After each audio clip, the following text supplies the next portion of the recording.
नमस्कार साथियों, बहुत ही स्वागत है आपका हमारे YouTube चैनल कुमार स्टूडियो 688 में। कल हमने प्रेजेंट कंटिन्यूअस के बारे में पढ़ा था। आज हम पढ़ेंगे प्रेजेंट परफेक्ट प्लस कंटिन्यूअस। देखते हैं किन परिस्थितियों में present perfect plus continuous tense का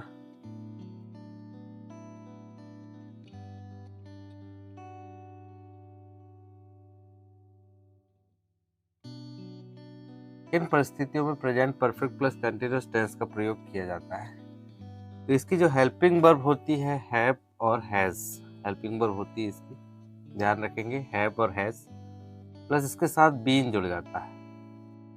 हैव और हैज के साथ में हैव बीन और हैज बीन दोनों आ जाता है।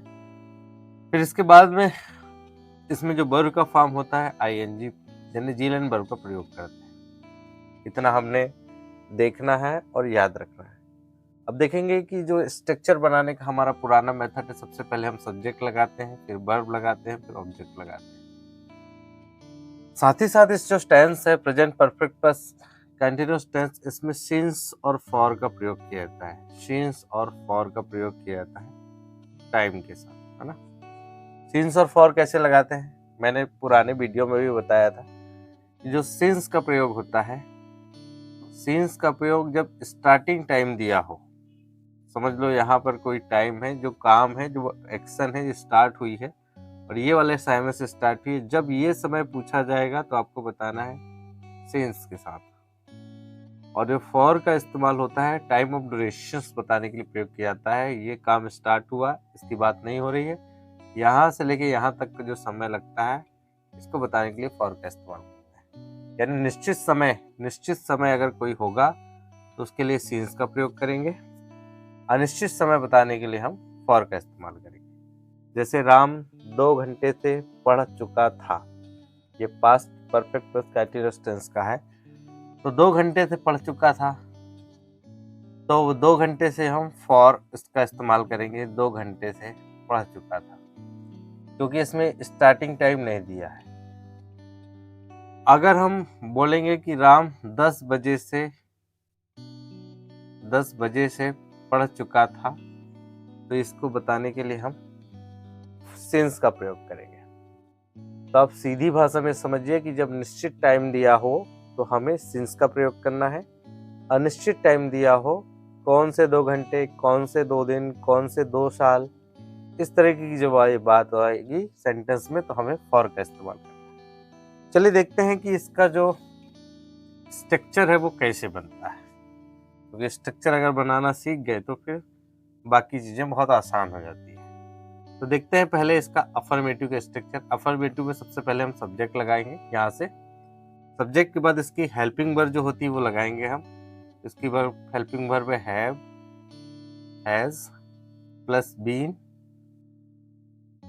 प्लस वर्ब के साथ ING plus object plus since और फॉर लगा के हम टाइम लिख देंगे। ये हो गया अफर्मेटिव के स्ट्रक्चर। अब नेगेटिव का बनाएंगे, देखो कैसे बनेगा।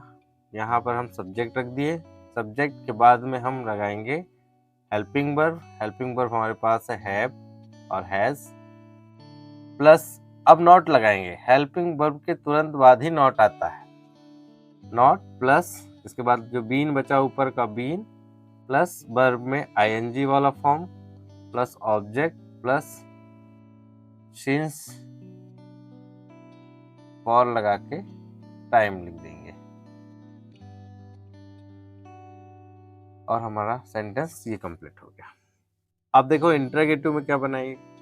इंटरोगेटिव में बनेगा हमारा जो हेल्पिंग वर्ब होती है वो सामने जाती है, यानी यहाँ पर हैव और हैज जो है हम सामने निकाल के ले आते हैं। इसके बाद सब्जेक्ट लगाएंगे, सब्जेक्ट के बाद में बीन लगाएंगे, ये नॉट हट जाएगा, बीन लगाएंगे प्लस वर्ब में आईएनजी वाला form plus object plus since और फॉर लगा के आपको टाइम लिखना है और लास्ट में प्यारा सा क्वेश्चन मार्क। ये हमारा इंटरोगेटिव बन गया। अब इंटरोगेटिव प्लस नेगेटिव बनाने के लिए क्या करेंगे, हमें सब्जेक्ट के बाद में नॉट लगाना होता है। देखेंगे क्या होगा, have, has plus subject plus not, not हमने यहाँ इंक्लूड कर दिया, प्लस बीन प्लस वर्ब में ING plus object plus since और फॉर लगा के हम टाइम लगाएंगे प्लस लास्ट में क्वेश्चन मार्क। ये हमारा 4 तरीके से ये कंप्लीट कर दिए, affirmative, negative, interrogative, interrogative plus negative. एक और वर्ड बनता है जो कंपटीशन एग्जाम देने वाले हैं, क्वेश्चन वर्ड मैंने शुरू से नहीं पढ़ाया तो आज भी नहीं सोच रहा था, पर मैं सोच रहा कि आज बता देता हूँ। एक और बचता है जो क्वेश्चन वर्ड के साथ में इंटरोगेटिव बनाते हैं, question word plus interrogative. Question word और इंटरोगेटिव से देखिए कैसे बनाएंगे। जैसे कोई भी क्वेश्चन वर्ड होते हैं, what, how, from, where, when, ये क्वेश्चन वर्ड होते हैं ग्रामर में। तो क्वेश्चन वर्ड जैसे वाई, एक वाई हम लगा रहे हैं क्वेश्चन वर्ड। अब क्वेश्चन वर्ड के बाद में हमें हेल्पिंग वर्ब लगानी है, तो हमने have, has plus subject plus not plus been plus verb में ING plus object plus since या फॉर लगा के हम यहाँ पर टाइम लिख देंगे और लास्ट में क्वेश्चन मार्क। ये मैंने अभी तक नहीं पढ़ाया था आप लोगों को, लेकिन आज सोचा कि पढ़ा देता हूँ, क्योंकि कंपटीशन एग्जाम वाले भी स्टूडेंट हमारे वीडियो को देखते हैं। ये कंपटीशन एग्जाम में ही पूछा जाता है, छोटी क्लासों में 9, 10, 11, 12, 8 में इन सभी चीज़ों को नहीं पूछा जाता, सिर्फ ये 4 ही मेन होते हैं। तो देखिए हमने क्या क्या किया इस टेंस में। हमने किया अफर्मेटिव स्ट्रक्चर बनाते समय सबसे सब्जेक्ट रखा, फिर हमने हेल्पिंग वर्ब लगाई, हेल्पिंग वर्ब के बाद में बीन लगाया, फिर वर्ब में आईएनजी, ऑब्जेक्ट, सीन्स, फॉर लगा के टाइम लगा दिया। फिर नेगेटिव में क्या किया, सब्जेक्ट लगाया, हैव, हैज लगाया और इसके तुरंत बाद हमने नॉट लगा दिया, प्लस बीन प्लस वर्ब में आईएनजी, ऑब्जेक्ट, सिंस, फॉर और टाइम लगाया। इंटरोगेटिव में क्या किया, हमने हैव, हैज लगाया, फिर सब्जेक्ट लगाया, सब्जेक्ट के बाद में बीन लगाया प्लस वर्ब में ING plus object plus since और फॉर लगा के टाइम और लास्ट में क्वेश्चन मार्क इंटरोगेटिव में। अब इंटरोगेटिव प्लस नेगेटिव में क्या किया, हमने हैव लगाया, हैज लगाया, सब्जेक्ट लगाया और सब्जेक्ट के तुरंत बाद ही नॉट लगाना है, प्लस बीन प्लस वर्ब में ING plus object plus since for लगा के टाइम लगा के क्वेश्चन मार्क लगा दिया। अब देखो क्वेश्चन वर्ड में हमने किया, सबसे पहले क्वेश्चन वर्ड रखा, क्वेश्चन वर्ड के बाद हैव, हैज लगाया, फिर सब्जेक्ट रखा, फिर नॉट रखा, प्लस बीन रखा, वर्ब में आईएनजी, ऑब्जेक्ट और सिंस फॉर लगा के हमने ये कंप्लीट कर दिया। ये नॉट हमारा यहाँ ऑप्शनल है, अगर नेगेटिव बनाएंगे तब इस प्रकार की चीजें यहाँ नॉट आएंगी, लेकिन अगर अफर्मेटिव बनाना है तो नॉट हट जाएगा यहाँ से। तो क्वेश्चन वर्ड में नेगेटिव नकारात्मक अगर बात होगी तो ही हम नॉट लगाएंगे, अन्यथा नहीं लगाएंगे। तो देखते हैं एक सेंटेंस इसका हिंदी ट्रांसलेट करके कि क्या बनता है। एक लड़का है जैसे राम, एक लड़का, हाँ मैं इसके पहले पहचान बता देता हूँ। इस टेंस की पहचान कैसे की जाती है। इस टेंस की पहचान आती है कि जब कोई काम या एक्शन पास्ट में प्रारंभ हुआ हो और वर्तमान में भी वो लगातार जारी हो, समय के साथ जारी हो, ऐसे टेंस को बताने के लिए हम present perfect plus continuous tense का प्रयोग करते हैं। एक बार फिर से रिपीट कर दूं, जब कोई काम और एक्शन भूतकाल में या पास्ट में प्रारंभ हुआ हो और वर्तमान में भी समय के साथ जारी हो, ऐसे टेंस को बताने के लिए हम past perfect plus continuous tense का प्रयोग करते हैं। फॉर एग्जांपल देखेंगे क्या बनेगा एग्जांपल। एक लड़का है जैसे मोहन, मोहन 10 बजे से पुस्तक पढ़ रहा है, पुस्तक पढ़ रहा है। देखो मोहन 10 बजे से पुस्तक पढ़ रहा है, 10 जो था वो टाइम पास्ट का था और अभी तक पढ़ रहा है, यानी काम पूरा नहीं हुआ है। ऐसे टेंस को बताने के लिए इस टेंस का प्रयोग करते हैं। तो सबसे पहले जो हमारे पहचान करते हैं हम कि पहले हम वर्ब फाइंड आउट करते हैं। तो इस टेंस में देखिए मोहन 10 बजे से पुस्तक पढ़ रहा है, इसमें क्रिया क्या हो रही है, पढ़ने की। तो देखो पढ़ रहा है, यहाँ पे पढ़ना है, ये हमारी वर्ब हो गई। हमने वर्ब का फाइंड आउट कर लिया। पढ़ना, गाना, नाचना, खेलना, कूदना, आना, जाना, दौड़ना, पढ़ना, ये तमाम चीजें जो होंगी वो जो ना आए लास्ट में, जिस वर्ड में क्रिया में ना आए उसको हम वर्ब फाइंड आउट कर लेते हैं। तो ये पढ़ना हो गया हमारा वर्ब। इसके बाद हमारा कौन पढ़ रहा है, तो मोहन पढ़ रहा है, ये हो गया हमारा सब्जेक्ट। कौन कर रहा है, कौन पढ़ रहा है, ये क्वेश्चन जब पूछेंगे तो हमारा सब्जेक्ट निकल जाएगा। क्या कर रहा है, तो ये हमारा निकल जाएगा ऑब्जेक्ट। कौन कर रहा है, सब्जेक्ट निकल गया। क्या कर रहा है, ऑब्जेक्ट निकल गया। तो देखेंगे बहुत ही सिंपल है जमाना, इसी के अनुसार हमें जमाना है, क्योंकि हमने सब तो फाइंड आउट कर ही लिया है। पहले अफर्मेटिव में देखें, अफर्मेटिव में कह रहा है कि सबसे पहले आपको सब्जेक्ट लिखना है। सब्जेक्ट हमारे पास है मोहन, हमने यहाँ मोहन लिख दिया। मोहन के बाद हैव या हैज क्या आएगा, कल के वीडियो में भी मैंने बताया था कि किन सब्जेक्टों के साथ हैव आता है, किन सब्जेक्टों के साथ हैज आता है। अगर आपने नहीं देखे थे कल का वीडियो, मैं यहाँ बता देता हूँ किसके साथ आएगा। आई, वी, यू और दे के साथ में हम लगाते हैं हैव। आई, वी, यू, दे और प्लूरल सब्जेक्ट यानी एक से अधिक, मोर देन वन के साथ लगाएंगे हैव। ही, सी, इट या किसी व्यक्ति का नाम होगा सिंगल या कोई सिंगुलर सब्जेक्ट होगा तो उसके साथ हम लगाते हैं हैज। ये मैंने कल भी बताया था और आज भी आपको बता दिया। तो मोहन एक लड़का है जो सिंगल है ना, इसके साथ दो नहीं है। मोहन और राम होता तो फिर हम यहाँ पे प्लूरल ये सब्जेक्ट हो जाते, तो फिर प्लूरल वर्ब का इस्तेमाल करते। तो यहाँ मोहन एक सिंगल लड़का है, तो मोहन के साथ लगाएंगे हम हैज। मोहन हैज, इसके बाद मोरा बीन लगाइए, हमने लगा दिया बीन, मोहन हैज बीन। अब वर्ब में आईएनजी फॉर्म लगाइए। वर्ब है हमारी रीड, तो आईएनजी फॉर्म वाली वर्ब हो जाएगी रीडिंग, तो READING रीडिंग। ये हो गया, मोहन हैज बीन रीडिंग। अब हमारा बोल रहा है ऑब्जेक्ट लगाइए, तो हमारी ऑब्जेक्ट है पुस्तक, जिसको इंग्लिश में कहते हैं book. Mohan has been reading book. अब सिंस या फॉर आएगा, देखो 10 बजे स्टार्टिंग टाइम दिया है, स्टार्टिंग टाइम बताने के लिए सिंस का प्रयोग करेंगे। Mohan has been reading book since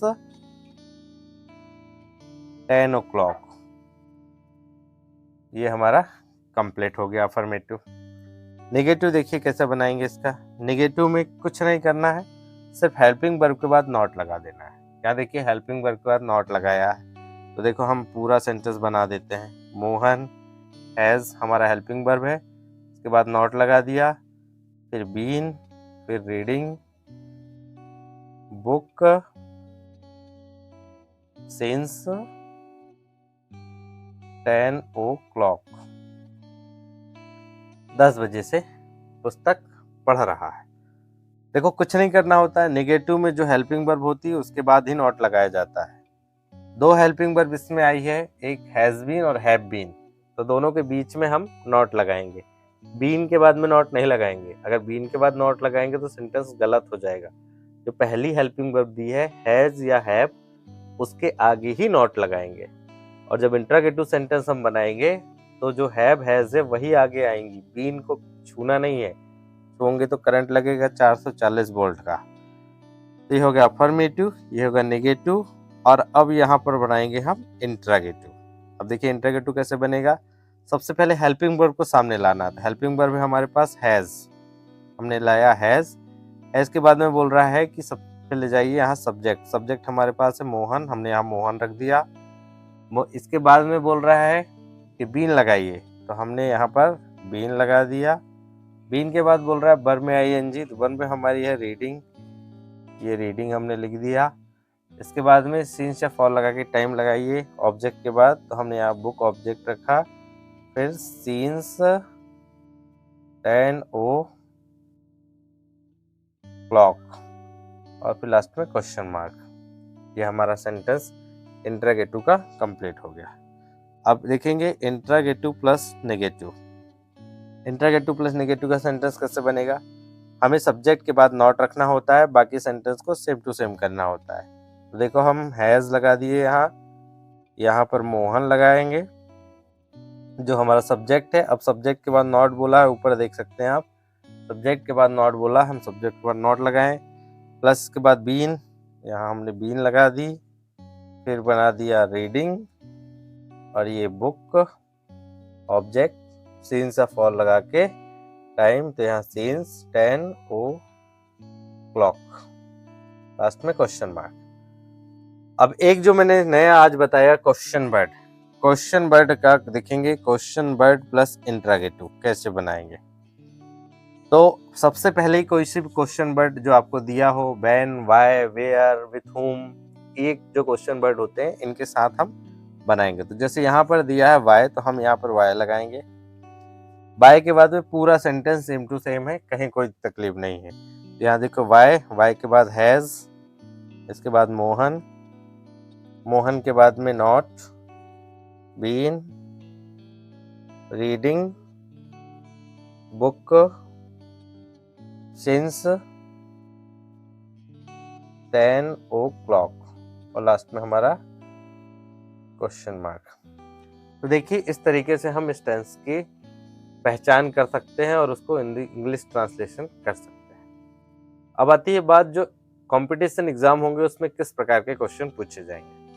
तो बहुत सिंपल क्वेश्चन पूछे जा सकते हैं अगर आपको नियम पता होंगे तो, और अगर आपको नियम पता नहीं है तो मान के चलिए आपके पास बहुत ही कम समय है नियम को समझने का, क्योंकि मध्य प्रदेश में जो एग्जामिनेशन का दौर है वो जारी हो चुका है। सेंट्रल में भी इस ईयर के लास्ट में एग्जामिनेशन का दौर चालू हो जाएगा, क्योंकि नेक्स्ट ईयर चुनाव है और इस बार बहुत सारी वैकेंसी आपके हाथ में है। देखें, हमें जैसे यहाँ पर मोहन आता, मैं इसी में बता देता हूँ करेक्शन करके। जैसे मोहन है हमारे पास, तो एक और सब्जेक्ट दे देता, जैसे यहाँ पर राम दे देता, राम एंड मोहन, और यहाँ पर हैज लगा देता और ये सेंटेंस दे देता कि इसमें एरर फाइंड आउट करिए। तो अब अगर आपने नियम पढ़ा है कि जब सिंगुलर सब्जेक्ट आता है तो सिंगुलर हेल्पिंग वर्ब आती है, जब प्लूरल सब्जेक्ट आता है तो प्लूरल हेल्पिंग वर्ब का प्रयोग करते हैं। तो यहाँ पर हम हैज की जगह क्या लगाते, हैव। ये आपकी पहली मिस्टेक थी। दूसरा, अगर आप यहाँ पर रीडिंग लिखा हुआ है तो रीडिंग की जगह सिंपली रीड कर सकता था वो, READ, रीड। यहाँ पर भी हम मिस्टेक पकड़ सकते थे कि जो सेंटेंस बना है बीन लगा है, बीन साथ में आया है, तो हम यहाँ पे present perfect plus continuous tense का एग्जांपल है ये, और उसमें जो हेल्पिंग वर्ब लगती है वो वर्ब में ING वाला फॉर्म लगती है। तो यहाँ पर हमारी एरर हो जाती है और हम यहाँ पर क्या लगाते हैं, वर्ब में ING। ये पहली प्रकार की एरर हो गई। दूसरा प्रकार का, यहाँ पर सब्जेक्ट ही बदल देता, जैसे लगा देता है दे, तो दे के साथ में क्या आता है, हैव आता है कि हैज आता है। अगर नहीं पता तो यहाँ देख लो, IVU दे के साथ में हैव आता है, तो यहाँ पर हमारे हैव आता है। लेकिन क्वेश्चन में आपको क्या लगाते आता है, हैज। आपको एरर फाइंड आउट करने को मौका देता है वो, कि देखेंगे कि आप कितने बड़े तोप हो इंग्लिश में। इस प्रकार का क्वेश्चन आपको सेट करके दे सकता है। ये एरर बेसिकली बहुत कम आती है, लेकिन छोटी छोटी एरर है और छोटी छोटी एरर से ही क्वेश्चन बनते हैं, कितना ही बड़ा एग्जाम हो। मध्य प्रदेश में व्यापम को छोड़कर, क्योंकि व्यापम तो अभी है नहीं, उसका नाम बदल के नाम ही बदल रहा है, बाकी काम तो सेम टू सेम है, वही अधिकारी है, वही कर्मचारी, हर चीज वही है, क्वेश्चन पेपर का पैटर्न भी वही है, पर इतना डीपली पूछता है कि हाथ पैर सुन्न हो जाते हैं लोगों के। खैर, उसका पैटर्न अलग है। बाकी जो बड़े एग्जाम होते हैं उन बड़े एग्जामों में आपको इसी तरीके की एरर देखने को मिल सकती है। तो ठीक है दोस्तों, मिलते हैं कल के न्यू वीडियो में। अगर आपको ये वीडियो अच्छा लगा हो तो हमारे चैनल को सब्सक्राइब करें और लाइक करें, बेल आइकन बटन को दबाएं, और हो सके अगर आप ये कर सकते हैं शेयर, तो हमारे चैनल को जरूर शेयर करें। धन्यवाद।